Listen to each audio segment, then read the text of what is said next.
अस्सलामुअलैकुम, GTV news के साथ मैं हूं अरीबा सुल्तान और मैं हूं जवेद यारी। बुलेटिन का आगाज करते हुए सबसे पहले बात कर लेते हैं हकीकी आज़ादी मार्च की, जिसका मुस्तकबिल क्या होगा। इमरान खान अगले नए अमल का ऐलान आज करेंगे। तहरीक इंसाफ ने रावलपिंडी में हसास मकामात पर एहतजाज का प्लान बना लिया। बाखबर जराए का कहना है कि लॉन्ग मार्च को रावलपिंडी सदर की जानिब बढ़ने के अहकाम दिए जाने का इम्कान है। तहरीक इंसाफ के लॉन्ग मार्च को रोकने के लिए विफाकी दारुल हुकूमत की पुलिस से भी कमर कस ली है। इस्लामाबाद के रेड जोन में सिक्योरिटी के सख्त तरीन इंतजाम किए गए हैं। इस हवाले से मज़ीद तफसीलात जानने के लिए हमने राबता किया है अपने नुमाइंदे अबरार हुसैन अस्तूरी से। जी अबरार, बताइएगा PTI लॉन्ग मार्च रोकने के लिए इस्लामाबाद पुलिस और इंतजामिया ने क्या हिकमत अमली तैयार की है?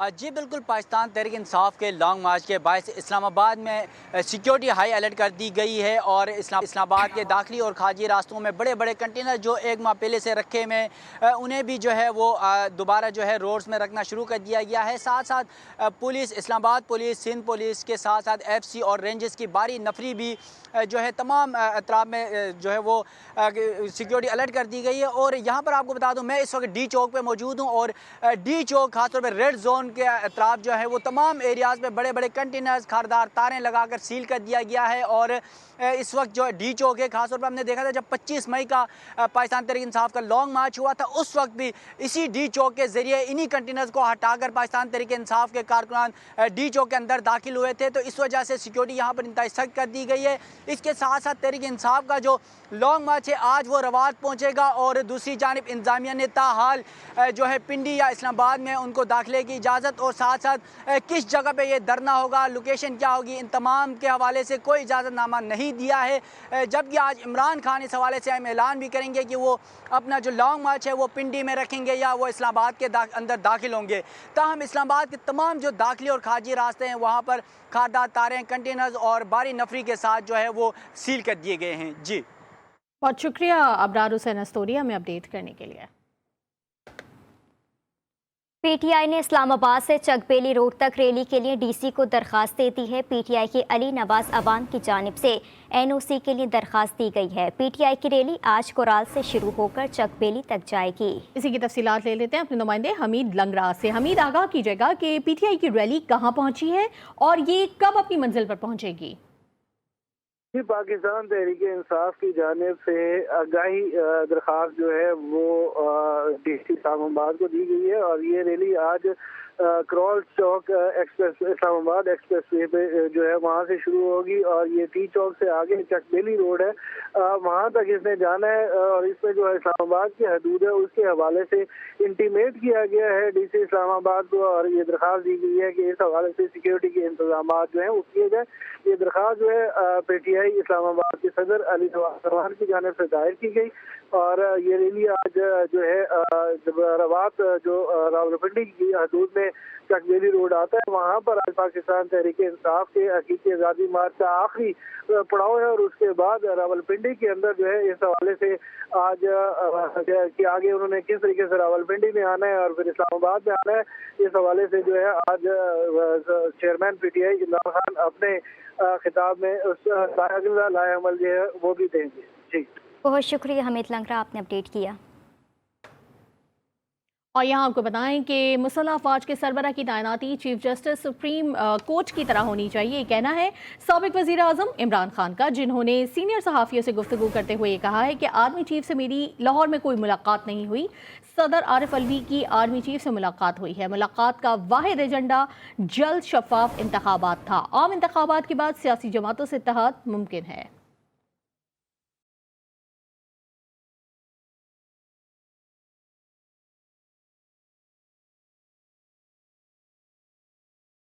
साबिक वजीर आजम इमरान खान ने तजवीज़ दी है कि मुसल्लह अफवाज के सरबराह की तैनाती चीफ जस्टिस सुप्रीम कोर्ट की तरह होनी चाहिए। लाहौर में सीनियर सहाफ़ियों के साथ गैर रस्मी गुफ्तगू के दौरान साबिक वजीर आजम ने बताया कि आर्मी चीफ से मेरी लाहौर में कोई मुलाकात नहीं हुई। सदर आरिफ अलवी की आर्मी चीफ से मुलाकात हुई है। मुलाकात का वाहिद एजेंडा जल्द शफाफ इंतखाबात था।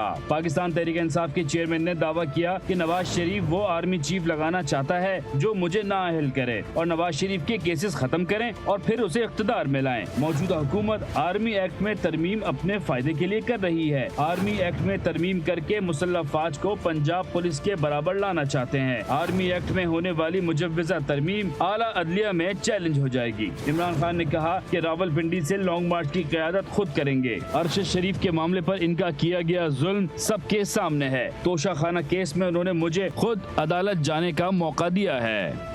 वज़ीर दिफा ख्वाजा आसिफ ने कहा है कि आर्मी चीफ की तैनाती का प्रोसेस पीर से शुरू हो जाएगा। वज़ीर ख़जाना इसहाक डार ने सदर मुमलिकत आरिफ अलवी से मुलाकात में आर्मी चीफ की तैनाती पर बात की और इत्तेफाक राय पैदा किया गया। अहम तैनाती पर इत्तेफाक राय हो चुका है। मामला पेपर पर आना है और रस्मी ऐलान बाकी है। वज़ीर दाखिला राना सनाउल्लाह ने कहा कि ये किसी को सरप्राइज देने वाली बात नहीं है। 1-2 दिनों में पेपर पर आ जाएगा, इसमें कोई हर्ज नहीं। इसहाक डार की मदद जहां दरकार थी वो हासिल की गई। आखिरी मरहला आ गया है, तैयार रहें। इमरान खान आज आवाम को रावलपिंडी पहुंचने की कॉल देंगे। रहनुमा तहरीक इंसाफ फवाद चौधरी का ट्वीट, कहा हकीकी आज़ादी मार्च रवात से रावलपिंडी शहर दाखिल होने के लिए पहुंचेगा। शाह महमूद कुरैशी और असद उमर ने इस शानदार मुहिम की निगरानी की। आज दोनों काफिले रवात के मकाम पर मिलेंगे। पीटीआई क़यादत को लॉन्ग मार्च, गाली गलोच, अनापरस्ती, नफरत अंगेज़ी और कबल अज़ वक्त इलेक्शन का राग अलापने के बजाय सुकून और गौर व फिक्र की ज़्यादा ज़रूरत है।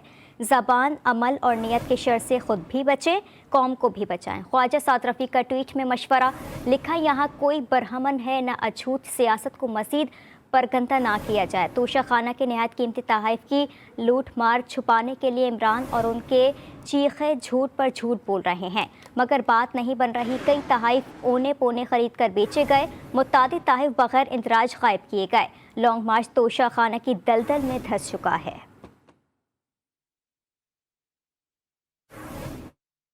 मुफ्ती आज़म पाकिस्तान रफ़ी उस्मानी कराची में तवील इलालत के बाद इंतकाल कर गए। रफ़ी उस्मानी साहब ने रईसुल जामिया दारुल उलूम और सरपरस्त आला वफाकुल मदारिस अल अरेबिया पाकिस्तान के तौर पर भी जिम्मेदारियां बखूबी निभाईं। मुफ्ती रफ़ी उस्मानी की नमाज जनाजा 20 नवंबर को सुबह 9 बजे दारुल उलूम कोरंकी में अदा की जाएगी।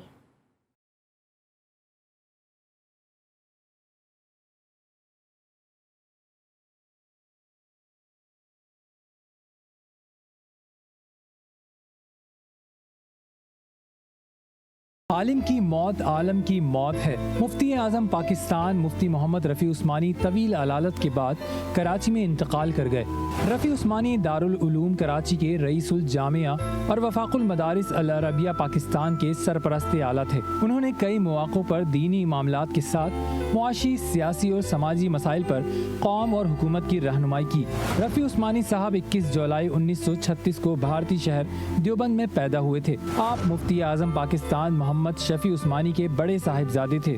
आपके छोटे भाई मुफ्ती तकी उस्मानी की भी अल्लाह के दीन की खिदमत और रसूल खुदा की मोहब्बत में कई गरा कदर खिदमात हैं।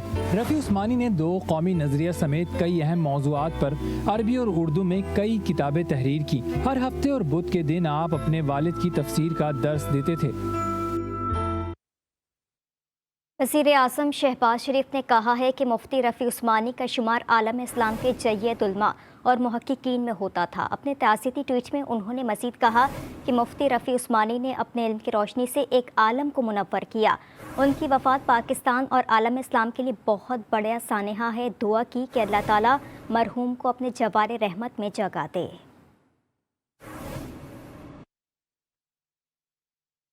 सिंध हुकूमत वर्ल्ड बैंक के साथ कराची के इंफ्रास्ट्रक्चर के लिए क्या कर रही है, कितनी लागत से काम होगा, टेंडर और काम की नौयत बताई जाए।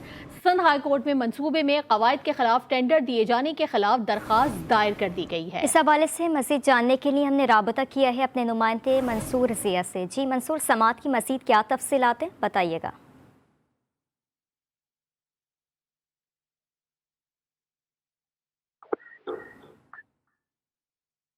सिंध हुकूमत वर्ल्ड बैंक के साथ कराची के इंफ्रास्ट्रक्चर के लिए क्या कर रही है, कितनी लागत से काम होगा, टेंडर और काम की नौयत बताई जाए।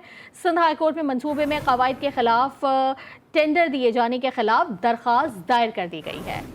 और कराची जाने वाली रहमान बाबा एक्सप्रेस बड़े हादसे से बच गई। महरापुर स्टेशन पर रहमान बाबा एक्सप्रेस की बोगियों का धमाके से जोड़ टूट गया। जोड़ टूटने से एसी स्टैंडर्ड और एसी स्लीपर क्लास की बोगियां अलहदा हो गईं। स्टेशन मास्टर का कहना है कि जोड़ की मरम्मत करके कुछ देर तक ट्रेन रवाना कर दी जाएगी। आज़ाद कश्मीर के शहर कोटली में तेज़ रफ्तार स्कूल वैन खाई में जा गिरी। हादसे में 3 तालिब इल्म बच्चियां जा बहक जबकि मुतादिद तलबा शदीद जख्मी हो गए। पुलिस के मुताबिक स्कूल वैन ब्रियोड से तराड़खल जा रही थी कि पहलिया के मकाम पर हादसे का शिकार हो गई। जख्मी बच्चों को अस्पताल मुंतकिल कर दिया गया। मानावाला में कार पर घात लगाए नामालूम मुलजमान ने फायरिंग कर दी। फायरिंग के नतीजे में 2 नौजवान कत्ल जबकि 2 शदीद जख्मी हो गए। खालिद शहीद चौक पर घात लगाए मुलजमान की फायरिंग के नतीजे में 22 साला अली बेग और 30 साला रिजवान बेग मौके पर ही दम तोड़ गए। रेस्क्यू टीम ने जख्मियों को तशवीशनाक हालत में अस्पताल मुंतकिल कर दिया। डेची में आवारा कुत्ते शहरियों के लिए वबाल जान बन गए। टाउन इंतजामी की कुत्ता मार मुहिम महज कागज़ों तक ही महदूद रह गई। आवारा कुत्तों ने स्कूल जाते 7 बच्चों समेत 11 अफराद को काटकर जख्मी कर डाला। इत्तला के बाद भी टाउन अमला नहीं पहुंचा। शहरियों ने कुत्ते को फायर करके मार दिया। शहरियों ने सेक्रेटरी लोकल गवर्नमेंट बोर्ड से करप्ट एडमिनिस्ट्रेटर को मुअत्तल करने का मुतालबा कर दिया। और कराची में डकैतों की शामत आ गई है। पुलिस से मुबैना मुकाबलों में 5 मुबैना डकैत गिरफ्तार जबकि 1 को पुलिस ने हलाक कर दिया। मोटरसाइकिल चोर भी शहर में सरगर्म हो गए।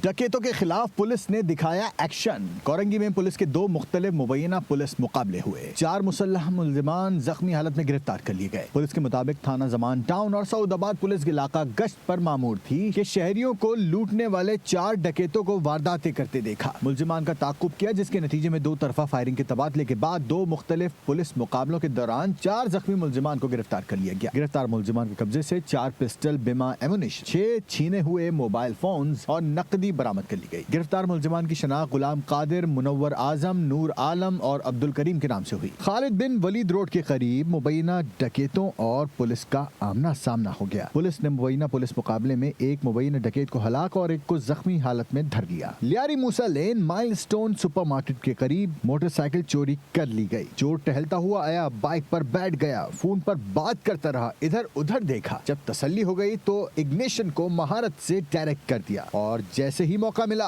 बाइक स्टार्ट करके चलता बना। और अब रुख करेंगे कराची का। कराची में सर्दी की आमद के साथ ही सनती जोन से कुदरती गैस भी गायब हो गई। ऐसे में फैक्ट्री मालकान ने कारोबार चलाने के लिए लकड़ी का सहारा ले लिया। मिल्स मालकान का कहना है गैस की बंदिश के बायस बड़े पैमाने पर फैक्ट्रियों की बंदिश का अंदेशा है। मज़ीद तफसीलात बता रहे हैं कराची से हमारे नुमाइंदे असगर अजीम। जी असगर। देखिए, बिल्कुल गैस की लोड शेडिंग और उस लोड शेडिंग की वजह से कराची के तमाम सनती जोन जो है वो बुरी तरीके से मुतासिर हैं और अब हम फत्तर के दौर में चले गए हैं। चूँकि गैस जब बंद हो गई तो हमने लकड़ियों का सहारा ले लिया है। यहाँ पर तमाम जोन में लकड़ियों के ज़रिए जो है वो बॉयलर को चलाया जा रहा है, अपनी ज़रूरियात को पूरी कर रहे हैं। मैं आपको दिखाऊँ कि मैं इस वक्त एक ऐसी फैक्ट्री में मौजूद हूँ कि ये भी बेचारे परेशान हैं और यहाँ भी सूरत हाल ऐसे ही है कि ये लोग जो है गैस की कमी को लकड़ी से पूरा कर रहे हैं। आप ये देख सकते हैं कि बॉयलर में लकड़ी डाल रहे हैं। ये इनका आर्जी निज़ाम है कि गैस की लोड शेडिंग अगर हो तो ये बेचारे क्या करें, फैक्ट्रियाँ कैसे चलें। चूँकि कमा के ये फैक्ट्रियाँ देती हैं, मुल्क को ये फैक्ट्रियाँ चलाती हैं। सनती जो इशूज़ हैं और जो आमदनी है वो इन सनती एरिया से ही मुंसलिक है। मुल्क की माशी सूरत हाल हम सब के सामने है। ऐसे में अगर गैस की लोड शेडिंग का मसला हल ना हुआ तो ये फैक्ट्रियाँ बंद भी हो सकती हैं। ये आप देख सकते हैं कि ये लूम चल रही है तो इसी बॉयलर की वजह से चल रही है। और जब हमने यहाँ बात की यहाँ के मालकान से, यहाँ के मजदूरों से, तो उन्होंने एक ही बात कही कि ये कब तक चलेगा, कब तक हम इस तरह से गुजारा करेंगे। वो वक्त बहुत करीब नज़र आता है जब ये फैक्ट्रियाँ मुकम्मल तौर पर बंद हो जाए और बेरोज़गारी का एक ऐसा सैलाब उमड़ कर सामने आए जिसे रोकना या जिसका सामना करना शायद हमारे बस में ना हो और जिसका नतीजा यकीनी तौर पर जो है दूसरी सूरत में माशरे में बुराई की सूरत में आएगा। तो अपील की है करते हैं ये तमाम फैक्ट्री मालकान, मजदूर कि हुकूमत गैस के हवाले से कोई ऐसा स्टेप उठाए कि गैस के मामला हल हो सके और इंडस्ट्रीज़ को गैस मुयस्सर आ सके। जी। क्वेटा में हुकूमती सतह पर तो सैलाब मुतासरीन के घरों की तामीर और मरम्मत शुरू नहीं हो सकी, मगर अल खिदमत फाउंडेशन की जानिब से सैलाब मुतासरीन की घरों की मरम्मत का काम का आगाज कर दिया गया है। क्वेटा से बुशरा कमर की रिपोर्ट।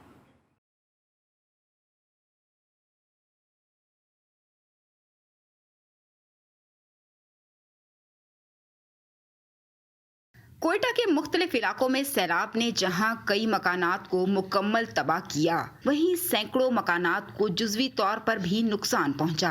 अल खिदमत फाउंडेशन की जानिब से सैलाब मुतासरीन को पहले फेज में कैंपों में पनाह दी गई, मगर अब इनकी बहाली के लिए दूसरे फेज में जुज़वी तौर पर मुनहदिम मकानात की मुरम्मत का काम शुरू कर दिया गया है।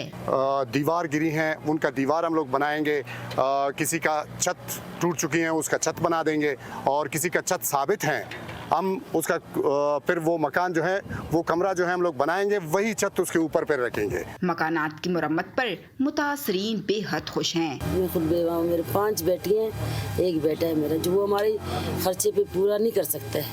फैमिली बड़ा हुआ है तो ये मकान गिरा है, अभी इसकी वजह से जो है हम कुछ कर नहीं सकते। आप लोगों का बहुत मेहरबानी जो आप लोगों ने कमरा डाल के दे दिया।